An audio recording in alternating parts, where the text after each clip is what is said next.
Ladies and gentlemen, welcome to another edition of DRW Newscast. Tonight we have a special guest, Shawn Ripper, is joining us live. We are at the Springdale, Arkansas headquarters of DRW, and right now, before we get this thing underway, I wanted to tell everybody the newscast is brought to you by K-Town Showdown, which will be live December 14th, live on the Superstation TBS, and the final pay-per-view of 2014, the final event of the year, Modern Warfare, live on pay-per-view. It will be December 28th, 2014, bell time at 7 p.m., live on Google, Twitter, Facebook, pay-per-view, DRW Network, everywhere, and everything. But this is DRW Newscast, and Shawn Ripper, welcome to the newscast. How you doing? Good, okay. Alright. Well, I'm gonna kind of start off asking the hard questions, if you don't mind. Everybody's been wondering. You super kicked Chris Hero a few months ago back at a pay-per-view, and you guys haven't really clicked since. You haven't done anything with Bullet Club ever since. I mean, you were there in the middle of Bullet Club versus the Armor. You were in there, but what has your relationship been like with Chris Hero and Bullet Club ever since you super kicked him? Relationship with Bullet Club. I still talk to some guys in Bullet Club, but it's kind of hard to say at this moment. Me and Chris Hero, we're still talk every now and then. Me and Kim Gallon, as you guys saw at the pay-per-view, we shook hands in respect, but like I still have a relationship with Bullet Club, but I don't see myself as a Bullet Club member because I haven't really done anything with them lately. I see it's more Torrance, Ken, and those guys. You know, Chris Hale's pretty much like the leader of it, but like the main people I see of it, it's like Torrance, Ken, those people. So I just, you know, I still represent Bullet. Like I still talk to Bullet Club, and I still will help them out if they need it. Well, I mean, it's been no secret that you and Chris Hero are really good friends. I mean, outside of the wrestling business, I mean, you guys go way back. I actually remember when we brought you in. It was in the middle of August last year, but it was right in the beginning of DRW. You and Chris, you guys were doing a gig down in I think it was Ring of Honor, and he saw you there, and he gave you a contract. Was like, come on down, you know, see what you got. And I remember you came down to the Performance Center. You looked around. We had you run the ropes, and you know, you seemed like a pretty good star. I mean, now you look back on it. I mean, you've been here for a year and a half now. You're a former world champion. You former tag team champion. You've been in numerous award nominations. I believe you've won an award too. You went into the Hall of Fame. The question is, what is next for Shawn Ripper? I mean, because Torrance kind of told everybody on Twitter when he was cashing in the once-in-a-lifetime Extreme Rumble February 1st is when he's cashing in his once-in-a-lifetime against whoever the Elite World Heavyweight Champion will be. Is that your next goal? Is it the once-in-a-lifetime? Is it the Extreme Rumble? What is Shawn Ripper's next goal? Next goal is either three-piece Rumble or just gold itself. It's been a while since I carried gold, ever since International, I believe it was, when I beat Ed Rush, and I lost it to, who was it? I don't remember who I lost it to. But yeah, it's been a while since I held gold. Miss it. I would like to do the Extreme Rumble, be the first ever one Extreme Rumble. I already won the briefcase once or twice, I believe. So yeah, I would like to do the Rumble. I've never won the Rumble. I've had titles. I was in the Hall of Fame. Won gold. Really? Why the hell are my people not focused? The last time we seen you as a world champion was December 8th of 2013. That's almost a year ago today. You won it. The very first time you won it was September 1st, 2013. I remember that match was against Kid Crush. You cashed in your world title briefcase shot before it was called the Once in a Lifetime. And you held it for 28 days, and then you lost it to Kid Crush, and then you beat Kid Crush again November 24th of that same year, and you held it till December 8th. Yep, I lost it. Because Ken, that's Galen. Yeah. I would like the whole world, I wouldn't even mind doing pay, like helping build somebody up, like a rookie. Like we have a lot of rookies coming in. I wouldn't mind being like everybody saw my video promo against Kim Gatlin. Oh my god. I still have that saved and on my drive, and when I'm bored or when I'm just want to laugh, I watch it and I still laugh, but it was a good promo. And, for all the people listening and for people in the locker room, you're going to see a lot more of that. Weekly shows and just in general, because I've seen, What are you saying thanks a lot for? Even before that, I've seen that I have a lot more, when I do video promos, it's a lot more better, as I've seen. So there's going to be a lot more video promos, pay-per-views, weekly shows, and just from board in general. I'm going to get bored, because I really want to go back to the old Ripper, the old, when I won the once in a lifetime. I want to go back to that guy, because, I hear you guys in the back, not you, General Zero, but, like, Torrance, those guys, I hear them talking, oh, what happened to him, what's happened to Ripper, especially in Rush, I've seen I think it was, his shows that it was on, and Lawrence, Rob, and they both said, oh, you're the only one that said, oh, I see Ripper coming back to the old one, but everybody else said, oh, I don't see it in the new one, and so I just want to prove everybody wrong. You're the only one, you, Tyler, Ken, you guys still believe in me, but everybody else, I hear what they've been saying, they don't believe that I'm coming back, but I promise, I know I said this many times, but you're going to see a lot more of what you saw when I first met, I want gold, Mike, we're going to have to cut this into a couple of parts. I'll be right back. Ladies and gentlemen, I'd like to welcome you back to the newscast. I mean, you guys won't even realize it, but we had to cut into a second part. This is Newscast 7, Part 2. We're here with Shawn Ripper, and Shawn Ripper, we just covered how your relationship was with Bullet Club, and we talked about all the things that's been happening. A couple of questions that have been coming in recently, I mean, other than your relationship with Shawn Ripper and how everybody met and everything. Like I said, we met you down in Ring of Honor, we gave you the contracts to come on down, and now you've been in the Hall of Fame, you're a former world champion. You said your eyes are the Extreme Rumble right now, that's what your eyes are on right now. But a couple other questions. It's just kind of where you stand with everything that's going on. I mean, I don't know if you've heard the news or not, but DRW, the franchise, bought out WWE Attitude, the EFED, a few months ago, and we did a show back at the late October, and it was a great show. And now we're gonna take it and we're gonna morph it into a colleague, but we're putting on one more show. And fans, if you don't know what Attitude EFED is, it was actually one of the iconic EFEDs around Facebook and on Twitter and everything. And the next show is January 25th, 2015, where DRW, WWE, and NXT will present to you Redemption.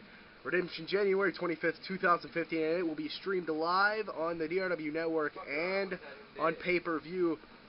And, Shawn Ripper, right now, your eyes are kind of on Modern Warfare, which will be December 28th, 2014, the last show of the year. Your eyes have been kind of focused on that, and I kind of want to get your thoughts on that, as in, you're not even booked for that night. I mean, the card isn't fully put together, but if you were to be booked, how would you like to be booked? Where would you like to be on the Modern Warfare card? That's a tough question. Well, I don't want to be opener, that's for sure. Motherfucker. Don't introduce this guy. I thought, if I'm booked, which I should be. If not, I'll be there no matter what. Either like a couple matches before the main event, I would say, somewhere in that run. But I fought him last pay-per-view, and that was the first match of the show. Yeah, in the last pay-per-view, you defeated Ken Gallon in a huge upset win. There was rumoring for you to be taking place in what would look to be a battle royal, but I guess that was scrapped or something. But now there's plans for a possible way for you to fight Anthony Benton on SmackDown in a few weeks, with him defending his #1 contender spot in the World Heavyweight title match, because at Modern Warfare it'll be a fatal 4-way: Anthony Benton versus Tyler H versus Christoph Shy versus GVD. That's set right now, and the winner of that will become #1 contender for the World Heavyweight title. But GVD's already having to defend his spot this Thursday on SmackDown. Anthony Benton will be defending it next week. Tyler H the week after that, and Christoph Shy, the week after that. Would you like to be put in a match against one of those guys for a spot into that fatal 4-way? Yeah, that'd be awesome. That'd be pretty good. Because, yeah, I would say, because then that would be a #1, more than #1, and if I win the #1, that'd be a #1 contender shot. And that's like the best way to do it, I feel. Alright. So, yeah. We gotta figure something out about that. But yeah, I like that idea. Alright, now I'd like to get your thoughts on a few things kind of around the wrestling world. It's kind of no secret you've never gotten along with the CRW community. I mean, anybody over there. I mean, you haven't had a real problem with any of them either, but you haven't really had a good relationship with any of them. What are your thoughts on the people in CRW over there? I don't mind, like, the people over there, I don't mind. It's just, I felt like, it's not the CRW, it's, ECW, Ring of Honor, freaking all those feds, like, Check out that new match. I just don't like how they run things. Like Chris Zero, he knows how to run, like, DRW. He does a great job, and he puts people who deserve to be put, and he's there to talk. He's always there to message. If he's busy, he'll get to you as soon as he's available. And, if it's friend problems, pressure, or anything, like, whatever you need to talk about, he's there. And same thing with us. If you need to talk to us, we're there. But, like, all the other friends I've been in, they don't want to, like, all they want to talk about is wrestling. All they want to talk about is matches, and they don't push people. Like, CRW, it's not just CRW, it's every fan. Besides CRW, CRW is the only fan that I actually starting to promo in again, but the other fans, I don't know. I have no idea. I don't see me ever going to a different fan, like anything, Ring of Honor, ECW, CRW, any of those. Unless it's with DRW, that's the only. Alright, here we go. This is kind of a must-needed ask question. And I'm just going to kind of break it down. What are your thoughts on Adam Rush? Oh my god. Adam Rush. Explain to those who don't know what happened between you and Adam Rush in your point of view, and I'll correct you on a few things. What I think, I don't even remember when it started. I don't even remember why it started. When I first came into business, when I first came into DRW, he always used to be better than everybody.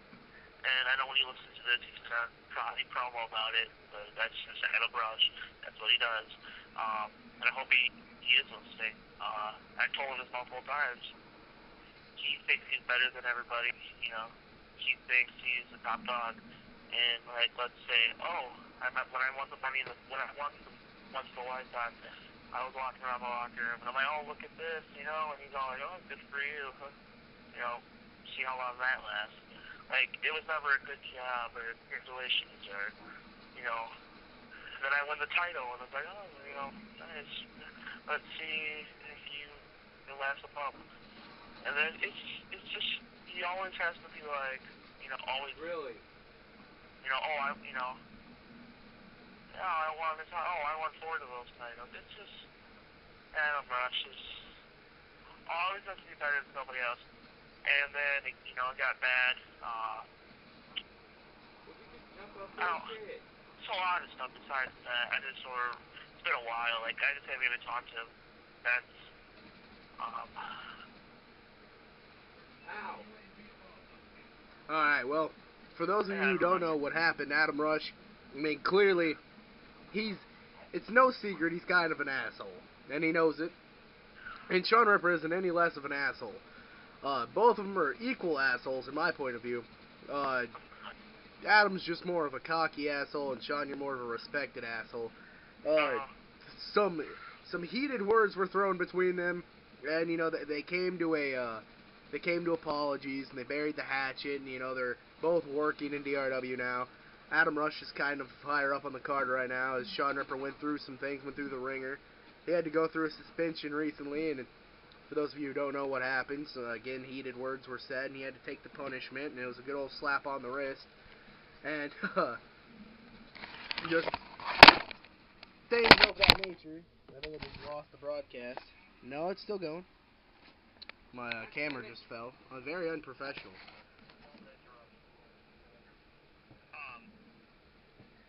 It wasn't a slap on the wrist.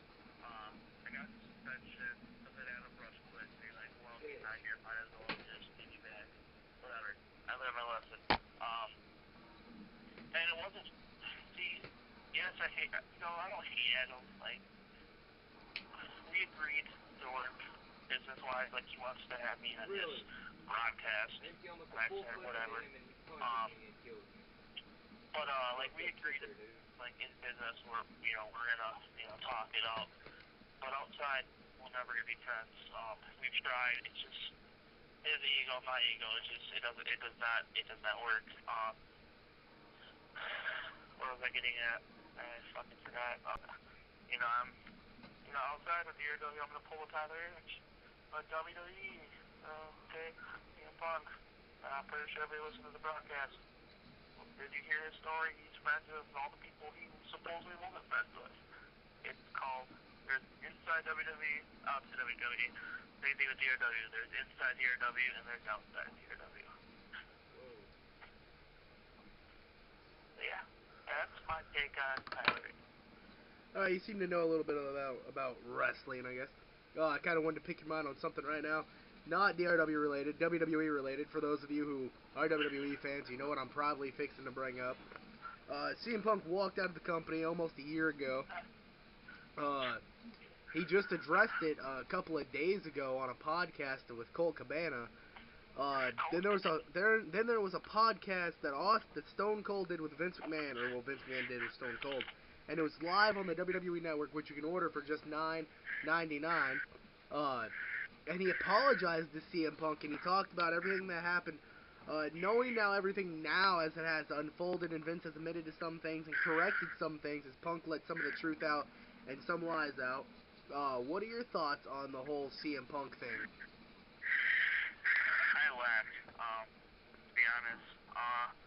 WWE, I didn't watch Stone Cold. I heard about it. But CM Punk, people, and I hope this goes worldwide, but for all the people out there on the WWE fan page and CM Punk fan page, AJ Lee fan page, and just every fucking way to get a hold of CM Punk possible, everybody thinks it's a storyline. For all you fucking CM Punk wannabe fans, he's not coming back. If he does, oh my god, maybe he will, but it's not happening. Oh, well, they're going to build a Ryback, mention Ryback's name 4 times. No, he did mention Ryback's name, but it has nothing to do with him coming back. He left. If the WWE doctors would have helped him out, he probably would have stayed. But the WWE doctors didn't do anything. Staff That was called staph, but staph infection could have killed him. Yeah, it was a staph infection he had in his back. Yeah, it could have killed him, and the doctors did nothing A about staph it. infection, ladies and gentlemen, is nothing to fuck with. You got a staph infection, go get that shit checked out. What's it say, died? I don't know who it was or something. But I'm pretty sure if he would have went to, I love it how he didn't bring up AJ Lee's name up at all. He just said my wife. I loved it. But we all know he's married to AJ Lee. He went to her doctor, down in Boston, I'm pretty sure it was, and I'm pretty sure if he would have been like, oh, dude, there's nothing to worry about, just a big pimple, he would have been like, oh, maybe the doctor really knew what he was talking about. All right, I won't quit. And he said, well, you could have died, and that's what made him think, really? Fuck that movie. And that's why when he got the whole "you're fired," he pretty much laughed because it was whatever bullshit. Like, technically he quit, technically he got fired, whatever. Triple H, night before the wedding day, I'm pretty sure, 2 nights before the wedding, we need to talk. Well, my wife comes first. I'll call you when I'm back from honeymoon. He gets a letter on his wedding day. Expired documentation. Really? And they wouldn't even get No. Okay, apparently that was a complete accident that he got his referral papers, is what Vince called them. I'm pretty sure they didn't. Yeah, I know. Mail doesn't. I'm pretty sure. I'm not saying that's an asshole move. Whatever. The WWE can't help what the mail does. CM Punk chose his wedding day. The WWE did not. Yeah. My personal thoughts on the whole CM Punk thing. The thing that pissed me off for several years, granted, yes, the conditions that he was going down in, the staph infection that wasn't being treated, yes, it was complete and utter bullshit on WWE's part. But the fact of the matter is, everybody's had to go through that. The Undertaker crushed the whole left side of his face, broke every bone, every rib, and he duct taped a flak jacket to himself and went out and competed. It's fucking a staph infection. Yes, it could have killed you, but wrestling with broken ribs could have killed you too. Yeah. I mean, come on, John Cena wrestled 5 minutes with a broken neck and won? Kurt Angle won the 1996 Olympic gold medalist with a broken freaking neck. And he doesn't ever let us forget that shit. It's part of professional wrestling. Well, now it's part of sports entertainment. But it happens. Shit happens. But the fact is, he said that it's kind of like the same thing with The Rock. You don't come in here and you don't say you're going to be here forever. And your insulin deal? And you never say, you don't come in and say, oh, I'm never leaving. I'm always going to be here. I'm the voice of the voiceless. And then leave. That's why I respect Brock Lesnar. He doesn't say he's going to stay. He comes in, gets his ass kicks ass, and then leaves. Okay.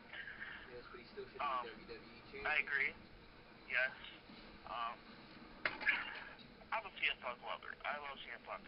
CM Punk is my second favorite wrestler. I love him. He's my favorite. Would I like to see him back? Yes. Do I hope he comes back? Big Yes. boy motherfucker. But where I was getting at was, he sold more merchandise than John Cena. Alright? No big deal. Well, that's a pretty huge deal, I guess, actually. But yeah, to outsell John Cena, that's like around the WrestleMania 17 year with Rock and Austin. Nobody ever outsold The Rock until Stone Cold came along. When Stone Cold comes along and he outsells The Rock in merchandise, and then WrestleMania 17 accumulates. Honestly, I believe that there should have been a WrestleMania where it was John Cena versus CM Punk. I honestly think WrestleMania 29 should have been CM Punk versus John Cena. Because, why? WrestleMania 30 could have been Undertaker and not Brock Lesnar, but Undertaker versus CM Punk. Or Undertaker versus Brock Lesnar still. But it still could have been John Cena versus The Rock at WrestleMania 30, right after CM Punk and Cena at 29. Because, let's face it, The Rock and John Cena, that's the buy rate. That would have sold so many tickets by itself. This is not forgetting the Daniel Bryan thing. Still have the Daniel Bryan thing go down. Have John Cena versus The Rock. Have CM Punk versus Bray Wyatt or CM Punk versus The Undertaker. Brock Lesnar. You still could have put him somewhere on the card. I mean, if Undertaker still wanted to fight Brock Lesnar, Undertaker versus Brock Lesnar, CM Punk versus Bray Wyatt. It wouldn't have been that hard. Granted, alright, the booking, whatever. CM Punk wasn't even around for WrestleMania 30. Whatever. You couldn't really. The doctor should have done what doctors should have done. He should have checked out the staph infection. He should have got it treated. Punk should have been able to take the rest. But he was WWE Champion. He was finally where he wanted to be. But still, they could have done all that shit. But, off that subject now, off the CM Punk thing. We've talked about so many things. We've talked about mostly everything there is to think about and to talk about. I'm pretty sure I'm done here.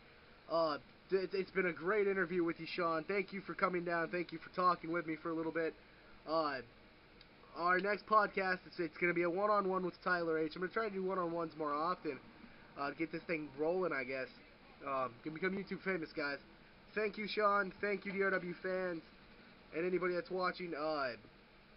Be with us December 14th live on the Superstation TBS for K-Town Showdown. Be with us for Attitude January 25th and When We Go Caw. Be with us December 28th, 2014 as well for Modern Warfare. Thank you, and good night. Drive safe. Thank you. Something happened between you two. I already got Shawn Ripper's thoughts on it and got his story. What is your story about what happened between you two? Well, and I will admit this, I'm obviously not good with factions, as you can tell. I'm basically a loner that, I'm basically a singles type wrestler, but I have wanted to bring DX back in the DRW and just go all out and just take over the damn place, but I wasn't, Shawn was saying to me, maybe we weren't tag team champions for long. Obviously, it was probably about maybe a week or two when we lost it, but because I turned on him because I just wanted to go alone. I don't need somebody to be behind my back. He is like a brother to me, outside this business and everything, but, I wanted to go alone, and I've been at the top since then, but, we just had a downfall. We didn't speak for a little, few months, and, now, with him in the Bullet Club and everything, and I'm trying to be at the top of my game and trying to be a world champion again, and him not being around for a few weeks, maybe someday we'll talk about being DX again somewhere, but probably not in DRW, maybe somewhere else, I don't know. It may come back to DRW next year, but right now we're just alone. We want to become major champions, as a singles competitor, but, you won't be seeing DX for a while, but... Alright, well, here's the real question that needs to be asked. Hall of Fame last year, Shawn Ripper was going in. He wanted you to be the guy to induct him. Rumor has it, you bounced on him. You didn't show up to the Hall of Fame. He didn't induct him. He had to induct himself. And the rumor mill is you were jealous of his Hall of Fame success. Why did you ditch him at the Hall of Fame and force him to induct himself?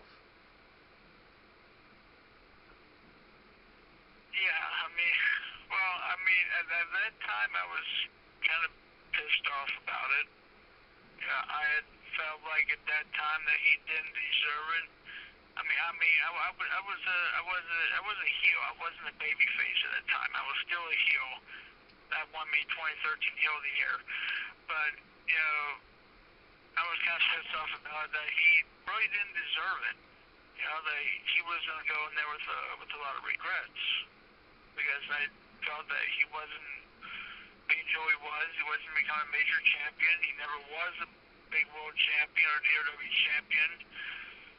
I felt like he didn't deserve it. I felt like I was just going to go in, and have somebody else instead of him induct me.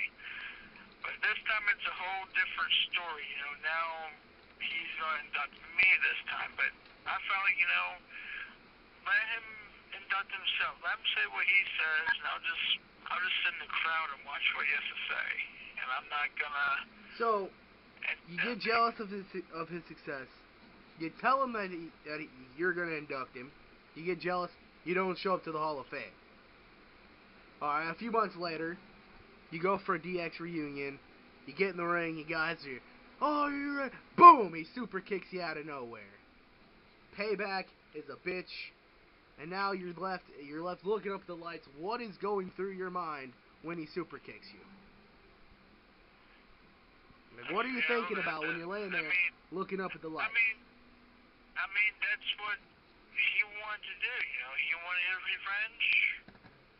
There you go, he got it. Super kicks me, joins the Bullet Club.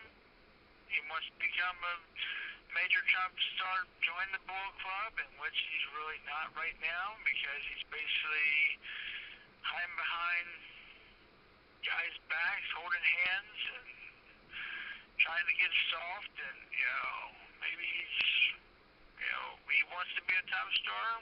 I think you'd rather be a top star if you leave that faction and go on your own, just like many guys in, you know, in the WWE did.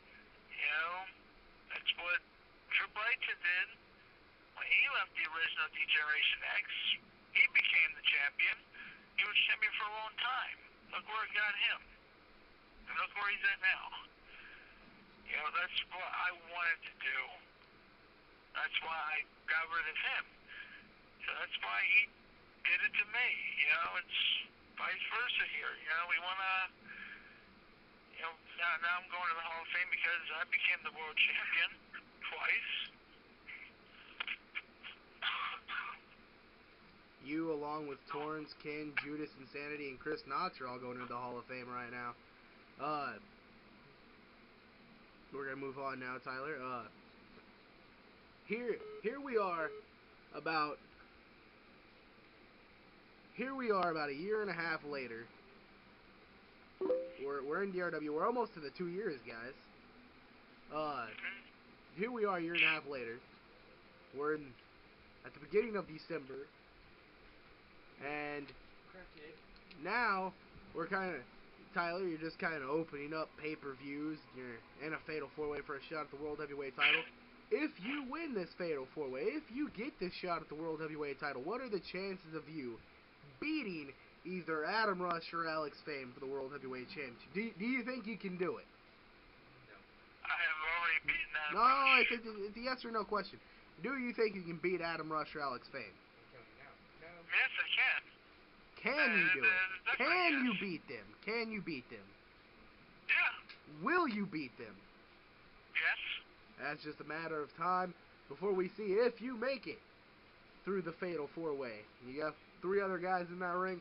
And the funny part is, the board of directors have decided over the next few weeks, all 4 of you will defend your spots in that Fatal 4-Way. GVD's already doing it this Thursday on Smashdown live from the Manhattan Center in New York, as he will defend it versus Chris Cage. That's no secret. Next week, it's Anthony Benton. He's defending his spot. The week after that, it'll be you. The week after that, it'll be Christoph Schott. Or we may do it on the same night. I don't know. Just time crunch is what's going to pop into there. But as we're talking about this, you're in the Fatal 4-Way, you think you're going to win it, you think you're going to go on to become World Heavyweight Champion. What if you don't? What if you don't win at Modern Warfare? Or worse, what if you do win at Modern Warfare, but you lose the World Heavyweight title opportunity? You lose to the champion. Where would you go from there? Well, obviously, you know, I wouldn't retire. I won't be leaving. I mean, I'd be pissed off if I lose to Adam Rush because I've already beaten his ass. I don't know why he keeps on coming back. You know, because basically to me, he's just a little piece of dust on the ground. I can just kick around and, you know, he's just not who he was before. He's like a CM Punk guy who likes to walk out of companies. And obviously his company failed, but he wants to keep on coming back and trying to be a top star, but he's really not anymore. You know, he should just go. But if, you know, if I do win or lose, I'm still gonna go after that spot, and I'll win the Extreme Rumble, and I'll go after the Elite World title at Mania. I'll main event that spot. I don't care who's against. You think you're gonna win the Extreme Rumble? I'm pretty sure if you ask everybody in the Extreme Rumble, I'm pretty sure every single one of them is gonna say they're gonna win the Extreme Rumble. That's gonna be the best thing ever. 30 men are gonna win the Extreme Rumble. Anyway, more onto that. I mean, we gotta talk about this. You're opening up K-Town Showdown. A year ago, you were main eventing it, and now you're opening. Which is total bullshit for what Steven's doing here. Because he knows I'm a main event star. He-Man is not even in my league. I've never faced him in the ring before, but I've seen many of his matches. Actually, hold on. Here's a question. Later on that night, the co-main event for the World Heavyweight title, it's Alex Fame versus MC2. The winner of that will fight Adam Rush. So you have 3 possible world champions right there. MC2, Adam Rush, or Alex Fame. You said you could beat Alex Fame, you said you could beat Adam Rush. You've never beaten MC2. What if MC2 is the World Heavyweight champion? That's the wild card. Because if he's the world champion, I'll beat his ass too. I don't care who you put against me for the world title. So right now you're telling me you're already overlooking GVD, Christoph Shaw, and